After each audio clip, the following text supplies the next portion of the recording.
Hello friends, my name is Kajal और आप सभी का स्वागत है मेरे चैनल पर। और आज की इस वीडियो में हम डिस्कस करने वाले हैं यूपीडीएलएड सेकंड सेमेस्टर सब्जेक्ट सामाजिक अध्ययन। फ्रेंड्स, सबसे पहले आप सभी को हम बता दें कि इस क्लास की जो टाइमिंग होती है वो शाम के 5 बजे होती है और हम राजपूतों का किस प्रकार उदय हुआ इसमें हम पॉइंट टू पॉइंट डिस्कस कर रहे हैं। फ्रेंड देखिए, आज की इस वीडियो में हमारा जो महत्वपूर्ण टॉपिक रहेगा, पहला परमार वंश क्या है। ठीक है, पहले महत्वपूर्ण फैक्ट देखते हैं और उसके बाद से उसका डिफिनीशन जिस तरीके से एससीईआरटी के बुक में दिया है। ठीक, उसके बाद से देखिए जो दूसरा हमारा टॉपिक है वो है गढ़वाल या इसे हम राठौर राजवंश भी कहते हैं। और उसके बाद से हम चेदी वंश डिस्कस करने वाले हैं जो कि बहुत ही महत्वपूर्ण है। इसे कलचुरी चेदी वंश राजवंश कहा जाता है। तो चलिए फ्रेंड्स शुरू करते हैं। वीडियो को लाइक कर दीजिए और अपने फ्रेंड्स मित्र को शेयर कर दीजिए। और सबसे पहले आप सभी से रिक्वेस्ट है कि आप कॉपी और पेन लेकर बैठा कीजिए और जितने भी ये महत्वपूर्ण फैक्ट है आप अपने कॉपी में अगर अच्छे से लिखते हो तो हमेशा के लिए बहुत ही बेनिफिट रहेगा। चलिए फ्रेंड्स शुरू करते हैं। और हाँ, अगर आपने प्रीवियस वीडियोस नहीं देखा है तो सिंपल आप सभी को प्लेलिस्ट का लिंक कमेंट्स बॉक्स में मिल जाएगा। जितने भी आपके सब्जेक्ट है, ठीक है, आप वहाँ से बिल्कुल शुरुआत से देख सकते हो। तो चलिए फ्रेंड्स शुरू करते हैं। सबसे पहले तो हम परमार वंश के बारे में जानते हैं कुछ महत्वपूर्ण फैक्ट। तो देखिए, सबसे पहला प्रश्न यही पूछा जा सकता है कि परमार वंश का संस्थापक कौन है। तो परमार वंश का जो संस्थापक है वो है उपेंद्र राज, यानी जो परमार वंश का संस्थापक था वो था उपेंद्र राज। और फ्रेंड देखिए, परमार वंश की जो राजधानी थी वो थी नगरी। ठीक, पहला प्रश्न ये हुआ कि इसकी स्थापना या इसके संस्थापक कौन है। तो उपेंद्र राज। और परमार वंश की जो राजधानी थी वो थी नगरी। और देखिए, प्राचीन राजधानी जो थी वो थी उज्जैन। और परमार वंश का सर्वाधिक शक्तिशाली राजा कौन था। तो वो था राजा भोज। तो फ्रेंड्स, ये जो पहला आपका जो पॉइंट है इसमें 3 महत्वपूर्ण फैक्ट है जिसको आपको परमार वंश से रिलेटेड महत्वपूर्ण फैक्ट याद होने चाहिए। ठीक, तो 3 फैक्ट अच्छे से याद कर लीजिएगा। इनके संस्थापक उपेंद्र राज, इसकी राजधानी नगरी और इसके शक्तिशाली शासक जो है वो राजा भोज थे। सेकंड जो आपका पॉइंट कहता है कि राजा भोज ने भोपाल के दक्षिण में भोजपुर नामक झील का निर्माण करवाया। यानी यहाँ पे जो आपका ये पॉइंट कह रहा है कि राजा भोज ने, ठीक है, राजा भोज ने यानी जो परमार वंश के शक्तिशाली शासक, सर्वश्रेष्ठ शासक जो थे राजा भोज ने भोपाल के दक्षिण में भोजपुर नामक झील का निर्माण किसने करवाया है। तो राजा भोज ने। राजा भोज कौन है। तो वो परमार वंश के शक्तिशाली, सर्वश्रेष्ठ शक्तिशाली शासक हैं। ठीक, दूसरा पॉइंट क्लियर हो गया कि भोजपुर नामक झील का निर्माण किसने करवाया है। तो राजा भोज ने। अच्छे से लिख लीजिएगा। थर्ड जो पॉइंट कहता है कि नैषधीय चरित्र के लेखक, यानी नैषधीय चरित्र के लेखक कौन है। तो श्री हर्ष एवं प्रबंध चिंतामणि के लेखक जो है वो कौन है। तो मेरु तुंग है। यानी मेरु तुंग ने महत्वपूर्ण, यानी आप कह सकते हो परमार वंश के रिलेटेड है, मेरु तुंग संबंधित है, जिसने जो रचना की है एक तो नैषधीय चरित्र की, दूसरा श्री हर्ष की, तीसरा प्रबंध चिंतामणि की। तो ये 3 पॉइंट बहुत ही महत्वपूर्ण है, आप इसको अच्छे से याद कर लीजिएगा। नैषधीय चरित्र, ठीक, श्री हर्ष और प्रबंध, ठीक, ये तीनों एक में ही आप रिलेट कर लीजिएगा। और जो इसकी रचना की है वो मेरु तुंग, नैष श्री प्रभ, बस इस तरीके से याद कर लीजिएगा। नैष श्री प्रभ जो इसकी रचना की है वो की है मेरु ने। इतना ज़्यादा बड़ा नाम याद करने की कोई आवश्यकता नहीं है। ठीक है, नैष श्री प्रभ और जो इसकी रचना की है वो की है मेरु ने। आई होप कि अगर एग्जाम के पॉइंट ऑफ व्यू से अगर ये पूछता है तो आई होप कि आपको बहुत ही आसानी से आप नैष श्री प्रभ याद किए हैं तो आप सभी को पता चल जाएगा कि इसकी जो रचना की है वो मेरु ने की है। देखिए, मैं बार बार रिपीट इसीलिए कर रही हूँ ताकि आप सभी को याद हो जाए। देखिए, चौथा जो पॉइंट कहता है कि राजा भोज ने, ठीक है, राजा भोज ने चिकित्सा, गणित एवं व्याकरण पर अनेक ग्रंथ लिखे।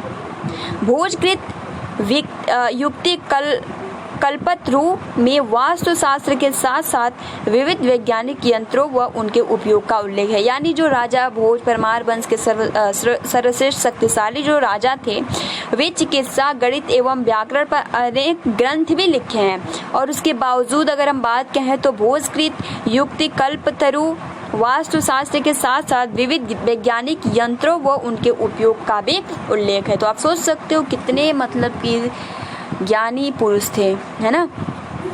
उसके बाद देखिए अगला जो पॉइंट कहता है कि नौसाहस चरित्र के रचयिता पद्मगुप्त और 10 रूपक के रचयिता धनंजय, धनिक, हालायुध एवं अमित गति जैसे विद्वान वाक्यपति मंजू के दरबार में रहते थे। उसके बाद देखिए अगला जो पॉइंट कहता है कि कविराज की उपाधि से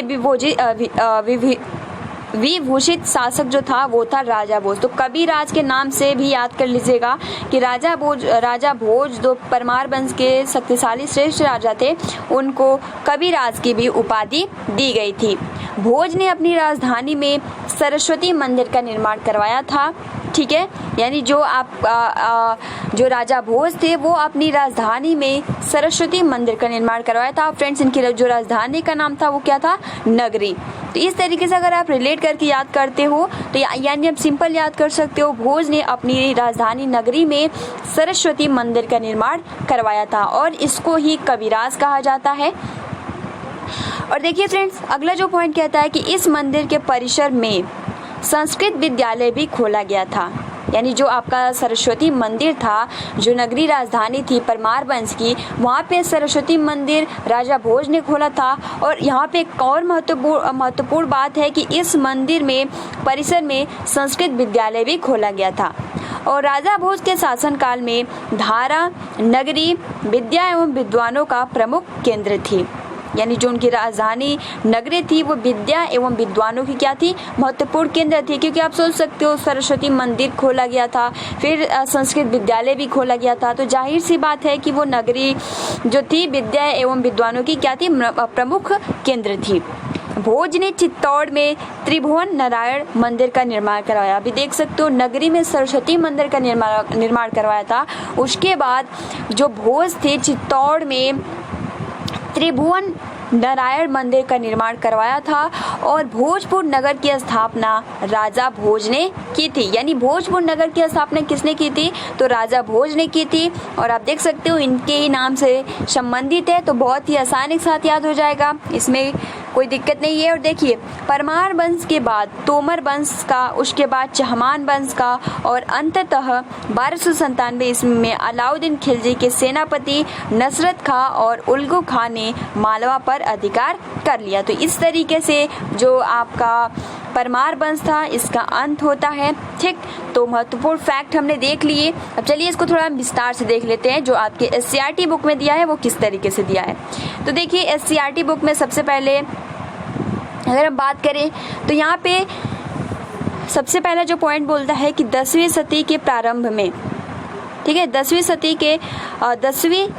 सदी यहाँ पे रहेगा। ठीक है, 10वीं सदी के प्रारंभ में जब प्रतिहारों का आधिपत्य मालवा में नष्ट हो गया, ठीक, तब वहाँ पर परमार शक्ति का उदय हुआ और इस वंश का स्वतंत्र एवं शक्तिमान राजा सियक अथवा श्री हर्ष था। आप देख सकते हो उसमें क्या था? तो आपके राजा भोज, और वही आपका सही है। इसमें बोला जा रहा है कि इस वंश का प्रथम मतलब पहला, ठीक, पहला स्वतंत्र एवं शक्तिमान राजा जो था वो सियक अथवा इनको हम श्री हर्ष के नाम से जानते हैं। और उसके बाद देखिए फ्रेंड्स, परमारों की शक्ति का उत्कर्ष वाकपति मंजू यानी 972 से 924 ईस्वी के समय में प्रारंभ हुआ और उसने त्रिपुरी, लौट, कर्नाटक, चोल और केरल के राजाओं को युद्ध में हराया। और उसके बाद देखिए भोज, आगे आना भोज का नाम, क्योंकि यही सर्वश्रेष्ठ शक्तिशाली राजा था परमार वंश का और राजा भोज से ही रिलेट करके बार बार प्रश्न पूछे जाते हैं, तो इनका आप नाम अवश्य याद कीजिएगा। तो भोज यानी 1000 से 1055 ईस्वी तक शासन किए थे। यानी भोज इस वंश का सबसे लोक प्रसिद्ध राजा हुआ। देख सकते हो ना, पहला जो आपका था वो श्री हर्ष था, लेकिन अगर हम लोकप्रिय शासक अगर हम बोले तो वो आपका राजा भोज था। और उदय पूर्व प्रशस्ति के अनुसार उसने अनेक भारतीय राजाओं, विशेषकर चेदी के इंद्रनाथ, गुजरात के प्रथम जोगल और भीमलाट के कराट के राजाओं, गुर्जरों एवं तुर्कों से युद्ध किया। और भोज के बाद परमाणु की शक्ति क्षीण होती गई और कालांतर में तुर्कों के सैलाब में बह गई। तो फ्रेंड्स, आप सभी को बहुत ही आसानी के साथ इसके अनुसार, ये जो हमने शुरू में डिस्कस किया, इस फैक्ट के अनुसार आप सभी को बहुत ही मतलब कोई दिक्कत भी नहीं होगा और बहुत ही आसानी के साथ क्लियर हो गया होगा। तो फ्रेंड्स चलिए आगे बढ़ते हैं। हम लास्ट में फिर से एक बार रिपीट कर देंगे। चलिए, अब हमारा जो दूसरा वंश है वो है आपका गढ़वाल राठौर राजवंश। चलिए इसके बारे में जानते हैं बहुत ही अच्छे से। इसको सबसे पहला तो प्रश्न यही कि राठौर राजवंश का दूसरा नाम क्या है, तो गढ़वाल राजवंश, या फिर ऐसे भी पूछ सकता है गढ़वाल राजवंश का दूसरा नाम क्या है, तो राठौर वंश। ठीक है, अब देखिए फ्रेंड्स, इसमें जो पहला पॉइंट कहता है कि गढ़वाल वंश का जो संस्थापक है वो कौन है, तो चंद्रदेव। ठीक, यानी जो आपके राठौर राजवंश के जो संस्थापक है वो कौन है, तो चंद्रदेव। और फ्रेंड्स देखिए, इसकी जो राजधानी थी वो वाराणसी यानी काशी थी। तो 2 पॉइंट क्लियर हो गया। चंद्रदेव किससे संबंधित है, तो उन्होंने राठौर राजवंश यानी गढ़वाल राजवंश की स्थापना या संस्थापक है। ठीक है, चंद्रदेव। और इसकी जो राजधानी है वो वाराणसी काशी थी। दूसरा पॉइंट कहता है कि इस वंश का सर्वाधिक शक्तिशाली राजा जो था वो था गोविंद चंद्र। यानी जो गढ़वाल या आप राठौर वंश कह सकते हो, इस वंश का जो शक्तिशाली राजा था वो था गोविंद चंद्र। और देखिए, इसका मंत्री जो था वो था लक्ष्मीधर। ठीक, लक्ष्मीधर शास्त्रों का प्रकांड पंडित था, जिसने कृत्य कल्पतरु नामक ग्रंथ भी लिखा था। ठीक है, और उसके बाद देखिए थर्ड जो पॉइंट कहता है कि गोविंद चंद्र की एक रानी कुमार देवी ने सारनाथ में धर्म चक्र जिन बिहार बनवाई। ठीक, तो फ्रेंड जैसे कि आप सभी को पता है कि हम लोगों ने कल डिस्कस भी किया था कि धर्म चक्र परिवर्तन, जब उन्होंने पहला उपदेश, महात्मा बुद्ध ने पहला उपदेश सारनाथ में दिया था, तो इसको हम धर्म चक्र परिवर्तन के नाम से जानते हैं। और जो आपका महाविनिष्क्रमण था, वो जब घर छोड़ दिए थे तब उसको, और महापरिक्रमण यानी उनकी जब मृत्यु होती है, तो इसलिए ये जितने भी महत्वपूर्ण पॉइंट्स है आप इसको मतलब याद कंठस्थ कर लीजिएगा। ठीक है, तो यहाँ पे यही कहा जा रहा है कि जो गोविंद चंद्र यानी जो राठौर राजवंश के शक्तिशाली राजा थे गोविंद चंद्र, इनकी एक रानी थी जिनका नाम कुमार देवी था, और इन्होंने सारनाथ में धर्म चक्र यानी जिन बिहार बनवाई थी। ठीक है, जिन बिहार, धर्म चक्र जिन बिहार किसने बनवाई है, तो गोविंद चक्र यानी जो राठौर राजवंश के, या आप कह सकते हो गढ़वाल राजवंश के जो शक्तिशाली गोविंद चंद्र जी थे, उनकी पत्नी ने, कुमार देवी ने धर्म चक्र जिन बिहार बनवाई। देखिए अगला जो पॉइंट कहता है कि पृथ्वीराज तृतीय ने स्वयंवर से जयचंद्र की पुत्री संयोगिता का अपहरण कर लिया था। उसके बाद देखिए, इस वंश का अंतिम जो शासक था वो था जयचंद, जिसे गोरी ने 1194 ईस्वी में चंदावर युद्ध में मार डाला था। तो यानी बहुत ही महत्वपूर्ण चंदावर युद्ध, यानी जयचंद की मृत्यु हुई चंदावर युद्ध में। और इस वंश का जो आप सोच सकते हो कि राठौर वंश का जो अंतिम शासक था वो था जयचंद, और जिसको मार डाला था किसने, तो गोरी ने मार डाला था। 1194 में जो युद्ध हुआ था चंदावर का युद्ध, उसमें जयचंद की मृत्यु हो गई। ठीक है, तो ये कुछ महत्वपूर्ण फैक्ट थे गढ़वाल वंश। उसके बाद देखिए एससीईआरटी बुक में किस तरीके से दिया गया है, आइए जानते हैं। बहुत ज़्यादा इसमें दिया है महत्वपूर्ण फैक्ट, तो देख लेते हैं। तो देखिए फ्रेंड्स, गढ़वाल वंश यानी प्रतिहार साम्राज्य के पतन के पश्चात, क्योंकि अभी हमने प्रतिहार डिस्कस किया था। ठीक है, प्रतिहार साम्राज्य के पतन के बाद कन्नौज तथा बनारस में जिस राजवंश का प्रशासन स्थापित हुआ उसे गढ़वाल या राठौर वंश हम कहते हैं। और 1090 ईस्वी के लगभग चंद्रदेव नामक व्यक्ति ने कन्नौज पर अधिकार कर लिया। तो क्योंकि यही क्या थे, चंद्रदेव गढ़वाल वंश के क्या थे, संस्थापक थे। और उसके पूर्वजों में महीचंद्र एवं यशो विग्रह के नाम मिलते हैं। और इनमें यशो विग्रह इस वंश का प्रथम पुरुष था जो कलचुरी शासन में कोई अधिकारी था। गढ़वाल की स्वतंत्रता का जनक कौन है, तो चंद्रदेव ही था। और अभिलेखों से ज्ञात होता है कि वाराणसी, अयोध्या तथा दिल्ली पर उसका अधिकार था। और अभी हम लोगों ने डिस्कस किया कि गढ़वाल वंश का जो राजधानी था वो क्या था, वाराणसी यानी काशी। उसके बाद देखिए, चंद्रदेव का पुत्र उत्तराधिकारी मदन पाल एक निर्बल शासक था। मदन पाल का पुत्र, देखिए सबसे पहले तो चंद्रदेव क्या थे कि गढ़वाल वंश के संस्थापक थे, ठीक है, गढ़वाल वंश के संस्थापक थे। लेकिन जो उनका पुत्र था एक निर्बल शासक था जिनका नाम मदन पाल था।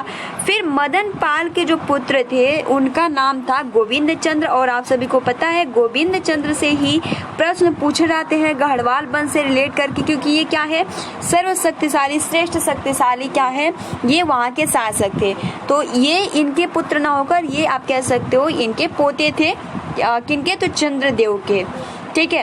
तो इस प्रकार गोविंद चंद्र जो थे वो 1114 ईस्वी से 1156 ईस्वी तक गढ़वाल का सर्वाधिक योग्य एवं शक्तिशाली शासक था। और उसने कन्नौज के प्राचीन गौरव को पुनः स्थापित करने का प्रयास किया। और गोविंद चंद्र के पश्चात उसका पुत्र विजय चंद्र शासक हुआ। और विजय चंद्र का पुत्र जयचंद्र गढ़वाल वंश का अंतिम शासक था, जैसे कि अभी हम लोगों ने डिस्कस किया, जिसका नाम राजा जयचंद्र था, ठीक है। और लोक साहित्य कथाओं में वह राजा जयचंद्र के नाम से विख्यात है। और मुस्लिम स्रोतों के अनुसार कन्नौज तथा वाराणसी का यह सार्वभौम शासक था। और चंदावर के युद्ध में किसने हराया था, तो मोहम्मद गोरी ने इसको मार डाला था। तो इस तरीके से आप कह सकते हो कि इसका जो अंत गढ़वाल वंश का इस तरीके से हो गया। तो इनके संस्थापक कौन है, तो चंद्रदेव हैं। इनके पुत्र का जो नाम था वो था मदन पाल। और मदन पाल के पुत्र का नाम था गोविंद चंद्र। और उसके बाद देखिए ये बहुत ही सर्वश्रेष्ठ शक्तिशाली सर्वाधिक योग्य शक्तिशाली थे। और उसके बाद गोविंद चंद्र के जो पुत्र थे विजय चंद्र, ठीक। और उसके बाद विजय चंद्र के जो पुत्र हुए वे क्या थे, अंतिम शासक, जिनको जयचंद्र के नाम से जाना जाता है, जिनकी मृत्यु 1194 ईस्वी में मोहम्मद गोरी ने चंदावर के युद्ध में कर दिया था। तो आई होप कि आपको बहुत ही आसानी के साथ कहानी जैसे याद हो गया होगा, कोई भी टफ नहीं है। चलिए आगे बढ़ते हैं। अगला जो आपका टॉपिक है हमारा वो है कलचुरी या चेदी राजवंश। ये भी बहुत ही महत्वपूर्ण है, कलचुरी या चेदी राजवंश। आइए फ्रेंड्स इसके बारे में महत्वपूर्ण फैक्ट जानते हैं। इसकी राजधानी क्या है, इसके संस्थापक क्या है, संस्थापक कौन है। तो फ्रेंड देखिए कलचुरी चेदी राजवंश यानी इसके जो संस्थापक हैं वो कोकल थे, यानी इसके जो संस्थापक थे वो कौन थे, कोकल थे। और इसकी जो राजधानी थी वो त्रिपुरी थी, यानी जो आपका कलचुरी चेदी राजवंश था इसकी संस्थापक कौन थे, कोकल। और इसकी जो राजधानी थी वो थी त्रिपुरी, ठीक है। और देखिए फ्रेंड्स कलचुरी वंश का एक शक्तिशाली शासक, हर एक पॉइंट में हर एक राजवंश में हम एक शक्तिशाली शासक देख रहे हैं, क्योंकि उसी से रिलेट करके प्रश्न पूछता है। तो आप सभी को बहुत ही आसानी के साथ याद हो जाएगा, कोई भी प्रॉब्लम नहीं होगा। तो देखिए कलचुरी वंश का एक शक्तिशाली शासक यानी जिनका नाम जो था वो था गंगाय देव, यानी गंगाय देव थे कलचुरी वंश के शक्तिशाली शासक। और देखिए जिसने विक्रमादित्य की उपाधि धारण की थी, देख सकते हो विक्रमादित्य की उपाधि जिन्होंने धारण की थी उनका नाम था गंगाय देव।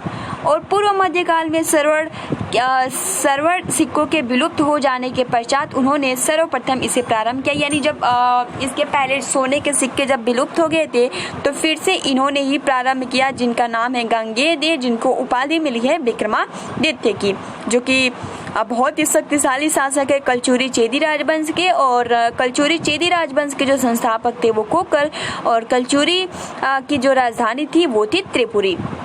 देखिए फ्रेंड्स अगला जो आपका पॉइंट कहता है कि कलचुरी कलचुरी वंश चूरी सबसे महान शासक कर्णदेव था। यानी अगर हम बात करें कि कलचुरी वंश यानी चूरी सबसे महान शासक कर्णदेव था, जिसने कलिंग पर विजय प्राप्त की और त्रिकलिंगाधिपति की उपाधि धारण की। किसने? तो आपके शासक कर्णदेव, ठीक है। और प्रसिद्ध कवि राजशेखर कलचुरी के दरबार में ही रहते थे। तो आप देख सकते हो चूरी सबसे महान शासक जो था कलचुरी का वो था कर्णदेव, क्योंकि शक्तिशाली शासक तो था आपका कौन? तो गंगादेव। लेकिन अगर हम बात करें कि कलचुरी वंश का चूरी है ना, चूरी सबसे महान शासक कर्णदेव था, जिसने कलिंग पर विजय प्राप्त की और त्रिकलिंगाधिपति की उपाधि धारण की और प्रसिद्ध कवि राजशेखर कलचुरी के दरबार में ही रहते थे। यानी राजशेखर जो प्रसिद्ध कवि है वो कलचुरी के ही दरबार में रहते हैं। देखिए फ्रेंड्स, एससीईआरटी के बुक में बहुत ही विस्तार से दिया है, इस पे तो हम लोग बहुत ही अच्छे से डिस्कस करेंगे। आइए फ्रेंड जानते हैं। तो देखिए इसमें सबसे पहला जो पॉइंट कहता है कि चंदेल राज्य के दक्षिण में चेदी के कलचुरियों का राज्य स्थित है। यानी चंदेल, जो हमने चंदेल वंश कल डिस्कस किया था, तो चंदेल राज्य के दक्षिण में चेदी के कलचुरियों का राज्य स्थित था और अभिलेखों में वे अपने को है वंशी या सहस्त्रजून कृति वीर्य का वंशज कहते थे। पूर्व मध्यकालीन भारत में कलचुरी वंश की कई शाखाओं के अस्तित्व का प्रमाण मिलता है और त्रिपुरी, क्योंकि आप सभी को पता है कि कलचुरी चेदी की क्या थी? राजधानी थी। तो त्रिपुरी के कलचुरी इनमें से सबसे प्रसिद्ध एवं शक्तिशाली थे। इसने मध्य भारत पर 3 शताब्दियों तक शासन किया और इस वंश का पहला राजा कोक्कल, क्योंकि इस कोक्कल ने क्या था? संस्थापक था। कोक्कल प्रथम था जो संभवतः 1845 ईस्वी में गद्दी बैठा और उसने कन्नौज के प्रतिहार शासक भोज तथा उसके सामंतों को युद्ध में पराजित किया और चंदेल राजकुमारी नट्टा देवी के साथ अपना विवाह तथा राष्ट्रकूट वंश के कृष्ण द्वितीय के साथ अपनी एक पुत्री का विवाह किया था और इन संबंध के परिणाम स्वरूप उसने अपने साम्राज्य की पश्चिमी तथा दक्षिणी पश्चिमी सीमाओं को सुरक्षित कर लिया और कलचुरी सत्ता का उत्कर्ष कोक्कल द्वितीय के पुत्र उत्तराधिकारी, क्योंकि जो आप सभी को पता है गंगादेव जो थे वो बहुत ही शक्तिशाली शासक थे वहाँ के, जिनका नाम विक्रमादित्य था और उसके राज्यारोहण के समय कलचुरी राज्य की स्थिति अत्यंत निर्बल थी। और देखिए फ्रेंड्स, परमार भोज तथा चंदेल विद्याधर उसके प्रबल प्रतिद्वंदी थे और इसने अपने प्रतिद्वंदियों को परास्त कर कलचुरी सत्ता को शिखर पर पहुंचा दिया और गंगादेव के बाद उसका पुत्र जो था वो कर्णदेव, यानी वो भी क्या था?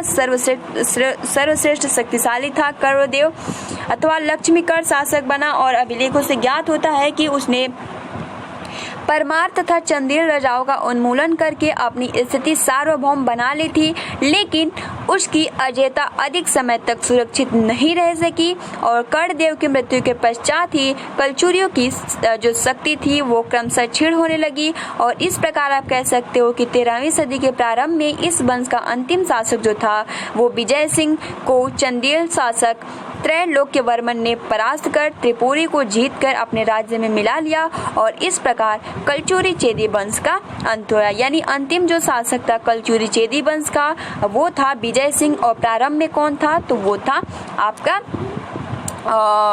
कोक्कल। ठीक है, तो फ्रेंड्स ये 3 राजवंश जो कि बहुत ही महत्वपूर्ण है और आपके जो सामाजिक अध्ययन है इसमें से 100% पूछा जाएगा। अगर हम बात करें किसी भी एग्जाम में इस टॉपिक से प्रश्न पूछ सकता है। तो फ्रेंड्स ये जितने भी हमने इसके संस्थापक कौन है, अगर देखिए फ्रेंड लघु उत्तरीय या फिर शॉर्ट क्वेश्चन में पूछता है या फिर बहुविकल्पीय प्रश्न में, तो आप बहुत ही आसानी के साथ लिख सकते हो।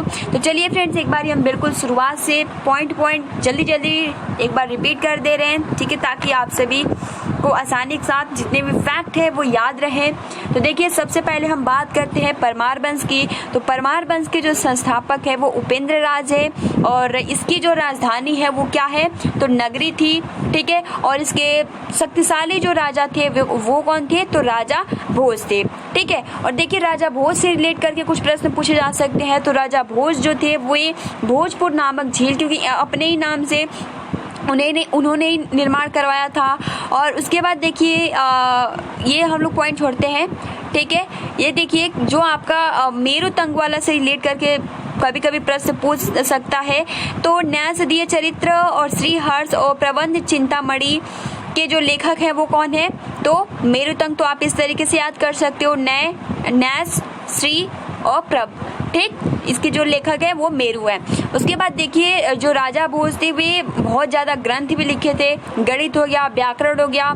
उसके बाद देखिए फ्रेंड्स यहाँ पे 9 साहसा चरित्र के रचयिता जो पदम गुप्त थे। और उसके बाद देखिए दशक रूप के जो रचयिता थे वो धनंजय धनिक, हालायुद्ध एवं अमित गति जैसे विद्वान वाक्यपति के मंजू के दरबार में रहते थे। और उसके बाद देखिए कविराज की उपाधि जो मिली थी वो राजा भोज को ही मिली थी। और राजा भोज ने अपनी राजधानी में सरस्वती मंदिर का निर्माण करवाया था और उसी नगरी में सरस्वती विद्यालय भी खोला था। ठीक है, और हम कह सकते हैं कि जो आपका नगरी राजधानी थी वो विद्वानों के लिए प्रमुख केंद्र था। और उसके बाद देखिए भोज ने चित्तौड़ में त्रिभुवन मंदिर का भी निर्माण करवाया था। और भोजनगर की स्थापना जो की वो राजा भोज ने की थी। और परमार वंश के बाद तोमर वंश का, उसके बाद चहमान वंश का, और अंततः 1297 ईस्वी में अलाउद्दीन खिलजी के सेनापति नसरत खां उलगू खां ने मालवा पर अधिकार कर लिया। तो ये कुछ महत्वपूर्ण फैक्ट थे। उसके बाद हमने जो डिस्कस किया गढ़वाल राठौर राजवंश, तो इसके जो संस्थापक थे वे चंद्रदेव थे। ठीक है, और इसकी जो राजधानी थी वो क्या थी? वाराणसी थी। और इस वंश का जो शक्तिशाली राजा था वो गोविंद चंद्र था। और उसके बाद अगर हम बात करें कि गोविंद चंद्र की एक रानी कुमार देवी थी जो कि धर्मचक्र जिन बिहार बनवाई थी। एंड उसके बाद देखिए पृथ्वीराज तृतीय ने स्वयंवर और जयचंद की पुत्री संयोगिता का अपहरण कर लिया था। और फ्रेंड्स इस वंश का अंतिम शासक जो था वो जयचंद था, क्योंकि गौरी ने 1194 ईस्वी में चंदावर के युद्ध में उसको हरा दिया था। और इस प्रकार जो आपका गढ़वाल या राठौर वंश था इसका अंत हो गया। और उसके बाद हमने लास्ट जो पॉइंट देखा वो था आपका कलचुरी या चेदी राजवंश। तो इसके जो संस्थापक थे कोकल, इसकी जो राजधानी थी त्रिपुरी। और कलचुरी वंश का एक शक्तिशाली शासक था जो गंगाय देव था। ठीक है, और जिसको विक्रमादित्य की उपाधि मिली थी। उसके बाद देखिए फ्रेंड्स कलचुरी वंश में जो यानी आप कह सकते हो गंगाय देव के बाद उसका पुत्र जो था कर्णदेव महान हुआ, लेकिन बहुत ही लंबे समय तक वो कह सकते हो कि उसका मतलब शासन उसका नहीं रहा। ठीक है, और इस तरीके से आपका मतलब कि जो कलचुरी चेदी राजवंश था इसका अंत हुआ। और इसका जो अंतिम संस्थापक था वो कौन था? तो विजय सिंह था। तो फ्रेंड्स आई होप कि आपको ये तीनों टॉपिक बहुत ही अच्छे से क्लियर हो गया होगा, कोई भी दिक्कत नहीं हुआ होगा। और फ्रेंड देखिए हमने इसीलिए आपका SCRT का बुक हो गया और जो हमने पॉइंट टू पॉइंट सबसे पहले आप देख सकते हो वो इसीलिए लाते हैं ताकि आप सभी को याद करने में कोई प्रॉब्लम भी ना हो और आप आसानी के साथ याद भी करो। देखिए फ्रेंड्स याद करने का एक अच्छा तरीका है कि सबसे पहले तो आप अपने कॉपी में लिखो, एक बार उसको समझो, और अगर आप 1 से 2 बार देख लेते हो तो 100% तय है कि अगर एग्जाम में उससे रिलेट करके प्रश्न आते हैं तो आपको 1 या 2 पॉइंट कुछ न कुछ तो याद रहेगा ही और आप आसानी से उसका आंसर कर सकते हो। तो फ्रेंड्स आज के लिए इतना ही। ठीक है, अगर अभी तक आपने वीडियो को लाइक नहीं किया है तो लाइक कर दीजिए। ठीक है फ्रेंड्स, मिलते हैं 9 बजे वाली क्लास में जो कि साइंस की क्लास है। तो आप अपना अच्छे से प्रिपरेशन करते रहिए। Thanks for watching, take care and best of luck.